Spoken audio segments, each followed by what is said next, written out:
Hello friends, हमने पिछली video में एक्सरसाइज 1.1 की थी 10th क्लास की। आज हम करेंगे एक्सरसाइज 1.2 क्लास 10th की।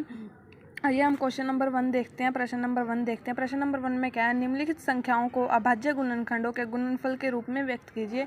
कुछ हमारे पास संख्याएं दी जाती हैं जिनको क्या करना है, अभाज्य गुणनखंडों के गुणनफलों के रूप में व्यक्त करना है। अभाज्य गुणनखंडों के गुणनफल क्या होते हैं, हमें इसे मतलब कि डिवाइड करते जाना है और जो भागफल है वो नीचे लिख के जाना है। जैसे कि देखिए, फर्स्ट हमारे पास क्या है 140 को कैसे करेंगे। 140 आया, इसको हम 2 से डिवाइड करेंगे तो भागफल हमारे पास 70 आएगा। फिर 2 से डिवाइड करेंगे तो भागफल हमारे पास 35 आएगा। फिर 5 से डिवाइड करेंगे क्योंकि 2 के पहाड़े में टेबल पर 35 नहीं आता, तो हाँ ये सीधा कितने पे आता है 5 पे। तो 5 सत्ते 35, 7 एकम 7। तो इसके अभाज्य गुणनखंडों का गुणनफल क्या हुआ, 2 गुना 2 गुना 5 गुना 7। ऐसे ही हमारे पास सेकंड पार्ट क्या है 156 क्या है हमारे पास 156 का ऐसे ही डिवाइड किया 2 से, जो उसका भागफल आता है उसको नीचे लिखते हैं, ठीक है। फिर दोबारा डिवाइड करते हैं, फिर उसका भागफल आता है, फिर उसको नीचे लिखते हैं, फिर दोबारा डिवाइड करते हैं, फिर उसका भागफल नीचे। जब यहाँ पर 1 आ जाता है तो वहाँ से ख़त्म हो जाता है। वहाँ तक जितने भी पार्ट्स आते हैं ये उन्हें बोलते हैं हम अभाज्य गुणनखंडों का गुणनफल, ठीक है। तो 156 के क्या क्या है, 2 गुना 2 गुना 3 गुना 13।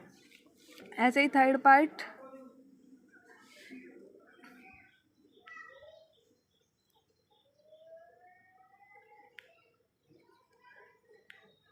एक मिनट बच्चों,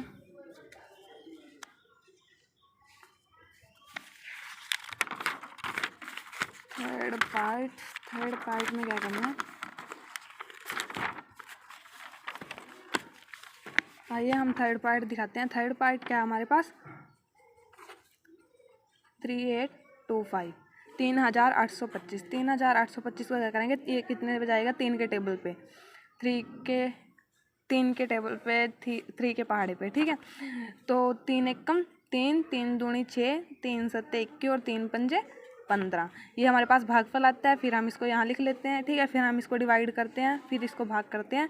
3 चौके 12, 3 दूनी 6, 3 पंजे 15। हम फिर इसको डिवाइड करते हैं, 5 अट्ठे 40, पंजू 5 25, 5 एकम 5, 5 पंजू 5, 5 सत्ते 35, ठीक है। 8 में से 5 गए 3 होते हैं तो 3 बचेगा, यहाँ 5 बचेगा तो 5 सत्ते 35, ठीक है। 17 किसी के पहाड़े पर नहीं है तो 17 एकम 17। तो इसके क्या हो जाएंगे अभाज्य गुणनखंडों का गुणनफल, 3 गुना 3 गुना 5 गुना 5 गुना 17, ठीक है। समझाया। तो उसके बाद 2 पार्ट हो रहे हैं, 2 पार्ट आप लोग ट्राई करना। अगर ना समझाए तो प्लीज़ कमेंट बॉक्स में कमेंट करके बता देना, मैं नेक्स्ट वीडियो में दोनों पार्ट भी सोल्व कर दूँगी, ठीक है। उसके बाद हम क्वेश्चन नंबर 2 पर आते हैं। क्वेश्चन नंबर 2 में क्या है, पूर्णांकों के निम्नलिखित युग्म के HCF और LCM ज्ञात कीजिए तथा इसकी जाँच कीजिए। 2 संख्याओं का गुणनफल HCF गुना LCM, ठीक है। पूर्णांकों के निम्नलिखित युग्मों से HCF और LCM हमें इनका ज्ञात करना है। 2 संख्याएं हमारे पास दी गई हैं। फर्स्ट पार्ट क्या हमारे पास 26 और 91 दिया गया है। देखिए 26 और 91 को कैसे सोल्व करेंगे।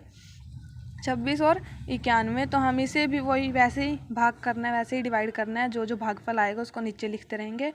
2 एकम 2, 2 तिये 6, तो 13 को पता है हमने, 13 किसी के पहाड़े पर नहीं आता, तो हम यहाँ पे क्या करेंगे 13 एकम 13, 13 एकम 13, ठीक है।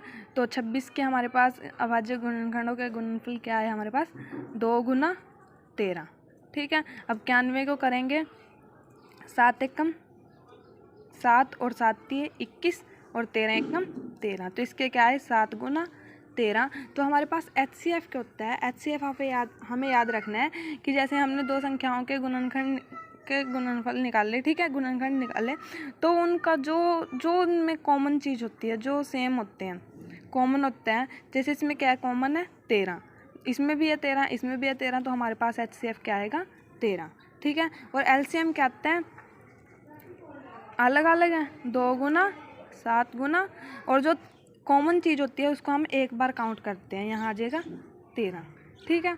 अब आप इसे मल्टीप्लाई भी कर सकते हैं, मल्टीप्लाई करके आ जाएगा 2 सत्ते 14, 14 को 13 से करेंगे 182, क्या आ जाएगा 182। उसके बाद आपके मैथ में जो है कि यहाँ तक का आंसर दिया है, HCF और LCM निकालना दिया गया है बस, लेकिन इन्होंने ये भी दे रखा है अगर आपको ये भी निकालना है तो आप ये भी निकाल सकते हैं, इसमें कोई गलत नहीं होगा, कोई कुछ नहीं बोल देगा, ठीक है। तो HCF गुना LCM निकाल लेंगे तो हमारे पास HCF कितना है 13 है, LCM कितना है 182 है। जब आप 13 और 182 को गुना करोगे तो हमारे पास 13 और 182 को गुना करोगे तो हमारे पास क्या आएगा 2336, ठीक है। तो ये हमारे पास इनका प्रोडक्ट आ जाएगा। उसके बाद सेकंड पार्ट क्या है, सेकंड पार्ट है 510 और 92। 510 और 92 को हम जब सोल्व करेंगे, 510 को हम सोल्व करेंगे, 2 दूनी 4, 2 पंजे 10 और 2 पंजे 10। ये शेष भागफल कैसे आया ये देखो, 510 2 से किया, 2 दूनी 4, 1 1, ठीक है। 2 पंजे 10, 1 0, 2 पंजे 10, तो कितना है हमारे पास 255। उसके बाद हमने किस पे किया 3 पे, 3 पे क्या है 3 अट्ठे 24 और 3 पंजे 15, ठीक है। उसके बाद 5 पे करेंगे, 5 एकम 5 और 5 सत्ते 35, फिर उसके बाद 17 एकम 17। तो हमारे पास 510 के गुणनखंड कितने आए 2 गुना 3 गुना 5 गुना 17, ठीक है। और सेकंड क्या था हमारे पास 92 का करेंगे अब हम 92 का आएगा 2 चौके 8, 2 छिक्के 12, 2 दूनी 4, 2 तिये 6, 2 एकम 2 और 23 एकम 23, 2 पे तो जाएगा ही नहीं सोचिए, 23 एकम 23, ठीक है। यहाँ पे 1 आ गया तो अब 92 के कितने आए हमारे पास 2 गुना 23। तो हमारा यहाँ पे HCF क्या आएगा, आप देख सकते हो कि यहाँ पे 2 क्या है कॉमन है, ठीक है। तो हमारे पास HCF क्या आ जाएगा यहाँ पे 2 आ जाएगा। और LCM क्या आएगा, इस कॉमन को एक बार लेंगे हम, 2 गुना 3 गुना 5 गुना 17 और 2 गुना 23, 2 गुना 23, ठीक है। जब हम इसको क्या करेंगे मल्टीप्लाई करेंगे तो हमारे पास आंसर क्या आएगा 23460।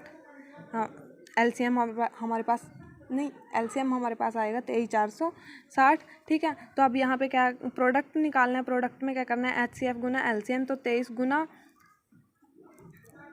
23460 को जब हम गुना करेंगे तो हमारे पास आ जाएगा 46,920। ये हमारे पास इसका प्रोडक्ट आ जाएगा, ठीक है।